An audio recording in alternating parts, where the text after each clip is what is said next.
touches to honor him that you had today, the rolled up program and the 1-3-1 zone there? Well, when I went to see him, he was really lucid. He was struggling to speak, but he knew what I was saying. And so, I knew, it wasn't going to be a month, but I never thought it would, and I got a call from his family last night, and they told me, Mike told me that it's near. And then when I woke up this morning, I got another call that, he had passed. And right then I was like, geez, I should have prepared. But do you prepare the 1-3-1 before something happens? I don't like that karma. So I waited, and it was after the shoot around that we had this morning. But I was going to do it knowing they probably score a basket. But so what? On senior night, we put in every senior, don't care how long they can play. That's what we do. And this was a celebration for Coach Hall, the rolled-up program, which I will bring out to every game this year to finish it out. And I love the video. The greatest thing in all this, he knew what people thought and how much he was appreciated and beloved before he passed. He knew. And our fans have been so great to him. And, all I can tell you is, he's a mentor and a friend to me over my 13 years. He had a radio show. And his radio show, he's a former coach. So he's evaluating stuff as a coach. How about this one? He was in my practices 4 days a week. So he knew what we were doing on a radio show, a coach with another coach. And his support and what he did to explain what we were doing, there's no question it helped. No question. And, I know going to breakfast with him at Wheeler's and lunch with him at the Methodist Church and making him pay and him never, every time, I had to pay you. What? So, I'm just going to miss him. And I'll say this, to the very end, he smiled. He smiled. 93 good years. That's all I can say. John Hamlin, come to you. Now, it's been a long time, almost 2 years, since you guys got to experience an environment like this in a big game in Rupp Arena. Just how did that feel, especially with the way you guys played? Did you tell they fed off that a little bit? Well, I come back to last year was a throwaway year. You can be mad. What are you talking about? I mean, you think about what it was. I feel so bad for the kids that they could not experience what Kentucky basketball is about. We still coached them and finished 8-8 in the league. We weren't, what we wanted to be, but we never got any advantage here. None. It was playing like we were playing pickup. I watched some West Coast games, and they brought back some bad memories when I saw no one in the stands. And so this is who we are. This is how we coach. This is us. Last year was a throwaway. And again, some people jumped on it. I'm fine with that. I mean, but this is what it's about. And I want these kids to experience this. That's why you come here. Our fans are the biggest part. Now, some people try to steer the fans, but at the end of the day, they're Kentucky basketball fans. You're not going to turn them off. Ken Spencer, we'll come to you next. John, were you aware of JB's feelings for Tennessee, and what do you think he would think about this performance today? Well, just so you know, Eric Lindsey's feelings for Tennessee, I don't know if they're worse than Coach Hall's, but he was saying you have to win this. Like, for me, and I'm like, why? Like, and again, it's hard for me because Rick Barnes and I are so close. But it was a game we wanted to win, and it's a ranked opponent.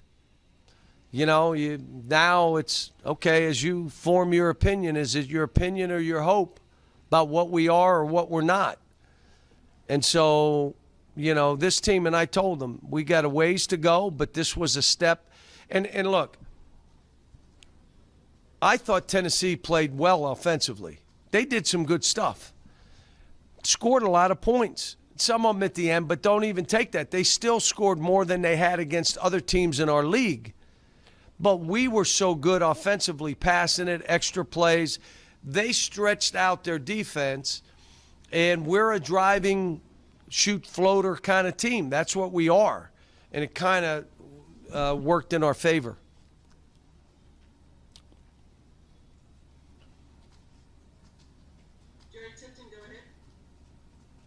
I was going to ask you about that because of the last points you made, because Tennessee's defense was really highly rated. And you guys both hands really got off to a good start shooting. Is there a momentum thing with that? Or what do you think's going on? You know, like Ty's made his first shot in several straight games. I don't know. We're trying to, like, when we're playing, I literally did not look at the score until I walked off the court at halftime. I knew we were playing well. I didn't need to look up. Called the last time out just based on time. And, you know, and then when we got it to whatever it was, 20 in the second half, I looked up. I'm more concerned with how we play. I'm trying not to make this game to game. If you do that, you torture yourself and your team. Are we getting better? Our history is that our teams play better at the end of the year. That's the history. And so is this team getting better? Are individual players getting better? That's my focus. Winning will take care of itself. We got 3 road games. It'll be hard to win any of them. So what if we really play well and you get beat? You got to move on. So proud of the guys, though. WBIR in Knoxville, go ahead. Hey, Coach, Tennessee had come down here the past 2 times and beaten you on your home floor, and 3 out of the last 4 times. To be your rival across the border in this type of fashion today, what does it mean to you and the team? Have they beat us 3 of the last 4 in Rupp? Yes. Well, what have we done up there? I keep hearing this. Have we done okay up there? What's our record up there? Someone tell me. I don't know. I don't keep track. You're 15 in versus Tennessee. You got 16 now. What's our record in their building? You won last year. Yeah, great. So what is it, 1-10? I mean, I don't know. But they play well here. I'm glad we won the game. Like I said, Rick and I was calling him for advice a month ago, getting a scout from him. He and I talked throughout the year, and I mean, you know, he's a great coach. He's got those kids playing. We were really good. I think he thought they weren't as good as they should have been playing. I don't know that. He's the coach of his team. But I told him we don't play much better than we just played. Come on, Deb. We won the last 2 in Knoxville. You don't even know that? How are you going to take over for Eric and you don't even know that? That's fair. Tim Sullivan, go ahead. John, back to the 1-3-1. How much do you think you've used that in 13 years, and why do you identify that so strongly with Coach Sullivan? I've never used it. Well, Seth Greenberg tried to talk me into using it, and we would spend hours on the phone, and then I wouldn't use it. So I've never used it as far as I can remember. But Coach Hall put that defense in, and it became one of his staples to change up the game. He used it when he coached in FIBA basketball. He put it in with different teams, and I swear to you, he hadn't been in our gym in the last maybe 2 years. But there's not a time that he didn't come in saying, I'm telling you, I can put it in one day. He said, I coached my granddaughter's 6th grade team and put it in, and we went on a win streak. He told me that. And I laughed. But that's why I did it. And that's why I just didn't want to give everybody we're going to do it, and all of a sudden they come in and throw 2 dunks and all of a, so I just, let's go. And I told the kids, if they throw it to the corner or middle, go man to man. Kyle Tucker, we'll circle back to you. How do you feel vindicated from the basketball bennies of us who have advocated you need to take more threes and be more open to the 3-point game when you score 107 on a night when you only take 18 threes total? I'm not going to argue with people. They have their own opinions. I'll let them be wrong. But here's what I'd say to everybody listening. I have this team every day. I'm in the gym every day. You've never been in the gym. I don't know how you could tell me exactly how you think a team can play or a player. You got to see them every day. Now, people have opinions, and it's fantasy basketball. It's the day and age, and I'm fine. But I'm not saying I've had a little bit of success doing this a certain way. I mean, I'm not saying it's the most successful, but it's been pretty successful, not only here but at other places. And I don't like living and dying with the 3. I just don't. I like to be, if we make a bunch of them, we win big. If we don't, we win by 8. So that you can keep going and keep building. What has unlocked this team offensively to you? Well, they spread the defense, and we shot layups. That's why the percentage was what it was. John Hale, we'll come back to you. Now, how much did tonight or today reinforce how important Xavier is to you guys? I know there was a lot talked about playing without him in the last. Well, let me say this. Davion played good again. Now you got 4 guards, and you're trying to split up time, and I'm also trying to get Bryce in there. Now I got people saying, let's play 4 5'7" guards. We can do that. We're playing Winchester High School next week. I'm telling you, we can play with small. I mean, we got 4 guards, and I got to figure out how to keep them getting better, bought into what we're doing. I thought Davion was great today. Great.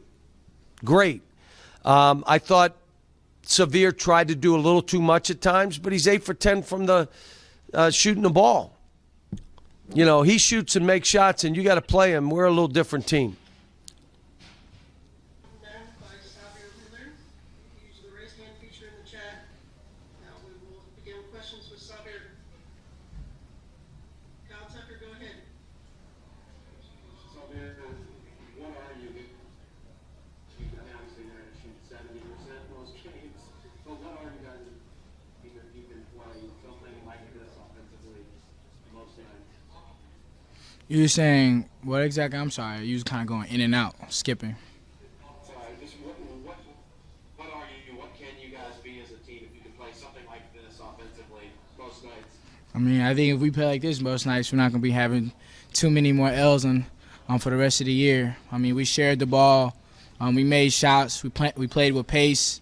And all that, is predicated and started on the defensive end by getting stops, rebounding the ball, and doing what we do best, which is running. Jared Tipton, we'll come to you next. Xavier, I know you only missed 2 games. Any rust there, or it didn't look like it? Nah, no rust. Brew was messing with me all week, saying I wasn't really hurt. I just needed some time off to rest my legs. But I feel good. Did you have any inkling that back screen was there when you ran into it, and how much pain was involved? How did relive that for me, if you would? The screen you ran into at LSU. I don't want to talk about that, to be honest with you. Why not? I mean, it's gone. It's in the past. Like, why do we need to talk about that? Why not talk about the game we just played? We played a great game against a great opponent. John Hale, we'll come to you. So, what did you feel from the crowd today? Obviously, it's been a long time since Kentucky fans got to get that excited at a game. How was that for you guys? Man, that was crazy. That was one of the best, probably the best experience I done had. That up there with the Madison Square Garden, just when we made that initial run to begin the game, my ears were like popping. I'm like, yo, this is loud. And it was crazy. And these fans that we have, they're loyal, they're supportive, and they definitely help us in every single way. So for them to show up like this and show out, it kind of got our juices flowing. And we made shots to help them, and keep that intensity, keep that loud, and the rocking, and we really, really needed that, and we always need that for sure. Spencer, we'll go to you next. Savio, the answer may be nothing, but how aware of you guys were at Postgame Hall, and did you kind of sense something coming into the day with his passing? Yeah, we were aware right before while we were doing our pregame stuff. He told us about the passing. I want to give out my prayers to his family, making sure that those guys are okay. But we did honor him by that initial tip. We went to the 1-3-1 that I think he was pretty famous for, the defense that he played. We did that for him, and definitely had an energy, a spirit in the air, that knowing that we're going to do something special tonight for a great coach who was here and who accomplished really good things and big things. Also, I think he won a national championship here as well. Gary Graves, we'll go to you next. Yeah, Sabir, what was the discussions like between you and Ty to brace the assist record and then just his general play at point while you were out? Man, I just told Ty, keep making plays. Not every play is for you to shoot, not every play is for you to pass, but that game, he was finding guys, and that was the right play, and guys made shots. Ty made great reads, and ultimately, as that game went on, his confidence grew. And I told him, keep making plays, don't stop. I don't care if you're tired. You got to keep going. You're going to win us the game. Your fight, your determination is going to win us the games, especially when I was out. So, he's growing. We're seeing him grow right before our eyes. Right in the middle of the games, he's being more efficient. He's being more assertive. He's being unselfish, and he's guarding. So he's getting better, and he's only going to continue to get better as well. WBIR in Knoxville, go ahead. Man, I know you're transferred coming in this season, but Kentucky Tech seems a pretty big rivalry to meet your rivals at on your home court. What does it mean to you? I think we had at Georgia, it obviously wasn't as extreme as it is here with Kentucky, Tennessee, but we had a little bit of that Tennessee game for us at Georgia was pretty big as well. So I kind of got the same feeling, but with 10,000, 12,000 more fans in the stadium, obviously makes it a lot more fun to beat a really good team, a ranked opponent at home, defend your whole court in front of a great fan base, and also to play well. We shared the ball, we defended, and that's what happens, and we made free throws. We'll circle back to you. So I know it's never just one thing, but what is maybe the number one thing, the top thing that can unlock you guys like this offensively? What can get it rolling in the way we saw it today? I think we have the capability of playing like this, every game. I think ultimately it starts on the defensive end. If we're, playing as one unit, playing as a fist, talking, communicating, and like I said, that brings us to what we do best. In the summer, we spent 4 months, 6 months just running and flying, and obviously you guys are seeing how fast we can play. So for us to be able to play that fast, make shots, take care of the ball, make quality decisions, games like this are going to happen every once in a while. Obviously, we're still going to have to be able to win games and find ways to win when we're not shooting the ball as great as we are or as we did today. But more often than not, I think we're very capable of doing this.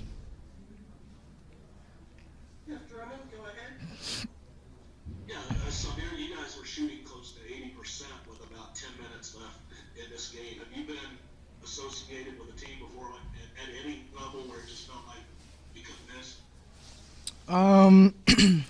Yeah.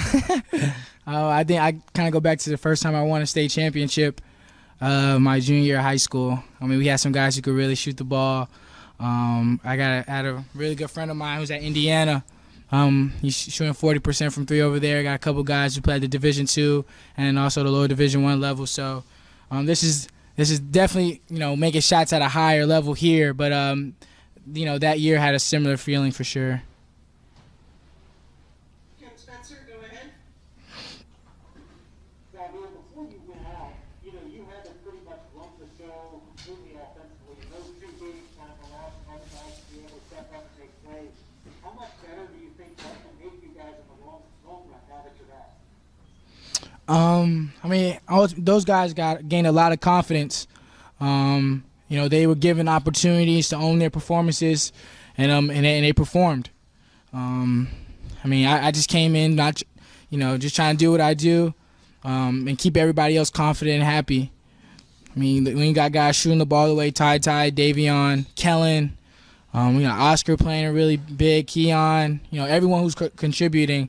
I just come in and make their jobs easier and get them in spots where they're most comfortable.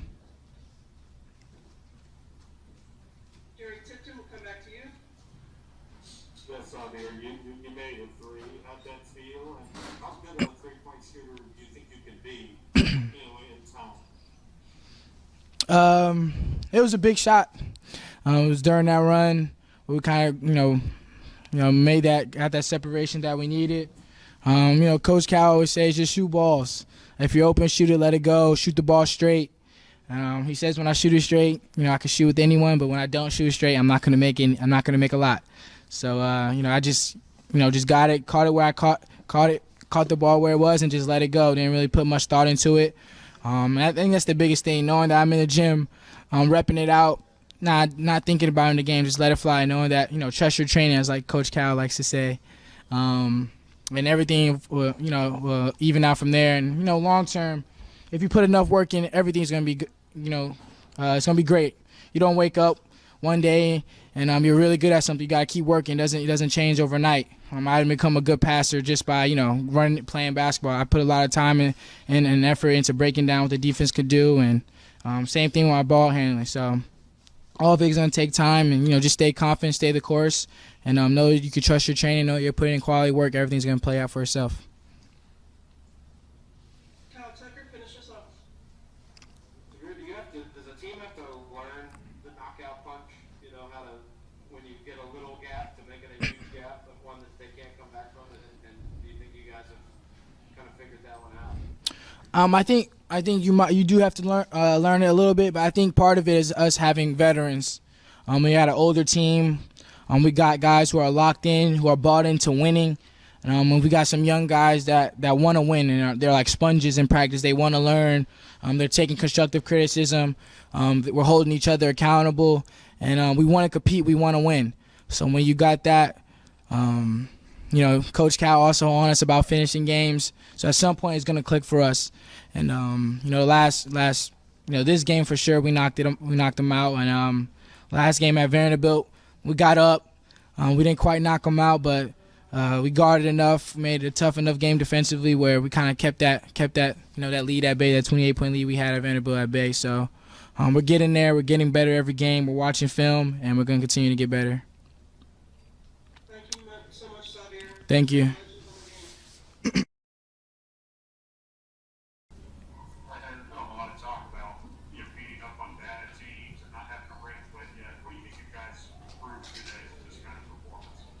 I feel like we proved, not only to other people but to ourselves that, we could play with anybody in the country. We always felt like we could play with anybody in the country, not, us beating up on smaller schools and stuff like that. We always feel like, we could compete with the best of them best, and I just felt like tonight we went out and showed that.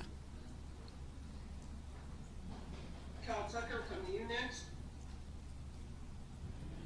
What do you attribute most to sort of this offensive explosion? Since Notre Dame, with the exception of that weird LSU game where so many of you guys were out, you guys have been kind of on fire offensively. What is there one thing you can pinpoint that really has unlocked you all offensively? Really just, us making shots and really executing, Players got to show up in games, and just at the end of the day it's about players making shots really. And, over these courses of practices and stuff, we've been doing a lot of shooting drills, making sure, us shooters are shot ready, getting the ball out quick, and just really making shots, shoot the ball straight, as Coach Cal always says. So as long as you shoot it straight, you got a chance. And, we really just can't rely on Oscar, all the time to, try to carry us in big games. A lot of other guys, we all got to step up as a whole, and we all pinpoint that, and we all felt like that's what we did today. We all stepped up and executed. John Clay, we'll come to you next.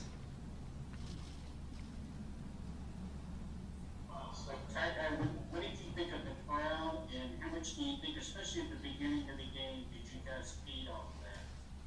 Say that one more time, please.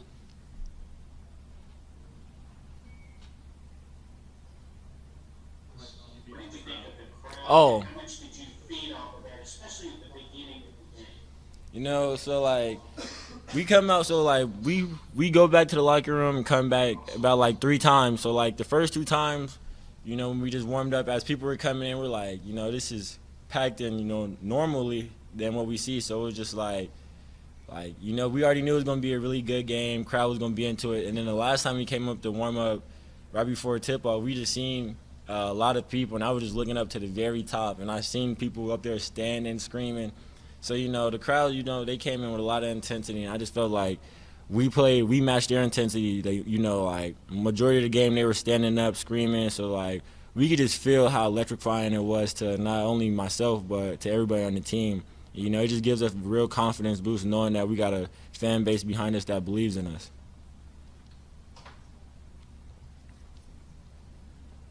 Jerry Tipton, go ahead. Yeah, Coach, I asked you the other day about getting that first shot and kind of building momentum. It seemed like all of you guys had that going today in each half, hitting shots early. How much do you think you guys kind of rode some momentum there? Yeah, you know, early we came out, you know, they scored first, I think, and then we came back, scored. And, like, we didn't want it just to be like they scored, we scored. So, like, we had to take some pride in defense. But offensively, you know, we just got out in space and ran in transition. And Granddad got it started a little early. I mean, I think he made probably 3 threes in a row or something like that. So he got it started early for us. And once we know he's getting it going, we already know, like, we're all going to feed off of his energy and we're all going to, you know, play how he's playing. Xavier was getting to the lane, you know, pretty easy in the beginning of the game. And once he's doing that, that just opens up so much for others around us because he can always – I mean, he's a great passer. We all know that. So with him getting to the rim, finishing for himself, opens up the whole game for everybody else. Did I hear you correctly, Granddad? Yeah, Granddad Grady. What does he think of that nickname? You know, he embraces it. You know, he has to. He has no other choice. He has to. Like, that's his name. And he understands that. He understands, you know, he's one of the vets on the team. So he's going to be Granddad for the rest of his life to me. Kyle Tucker, go ahead. Yeah, Ty, for you, is there something about these matchups, individual matchups? I mean, you mentioned, you know, Chandler and obviously Tennessee is a ranked team. Is there just something for you personally that turns it up another level, where you feel sort of a competitive, an extra level of competitive fire? Know that you've got something to prove, or you're going against somebody that is well thought of? Not necessarily. I mean, each and every game, I feel like I always want to win my matchup. I feel like, you know, the first fight is always with yourself. So I feel like if I could just get the mentality of, like, I'm going to go out here and destroy whoever's in front of me on both sides of the ball, and I just feel like I have a really good game, even if I'm not scoring or anything like that. So, I mean, I wasn't really looking at it as a big Kennedy, Chandler versus Ty matchup, you know. I was just looking at it as Kentucky versus Tennessee, a good little rivalry in Rupp. So I know we had to come out and, you know, play aggressive and get the dub. Do you have any other questions for Ty?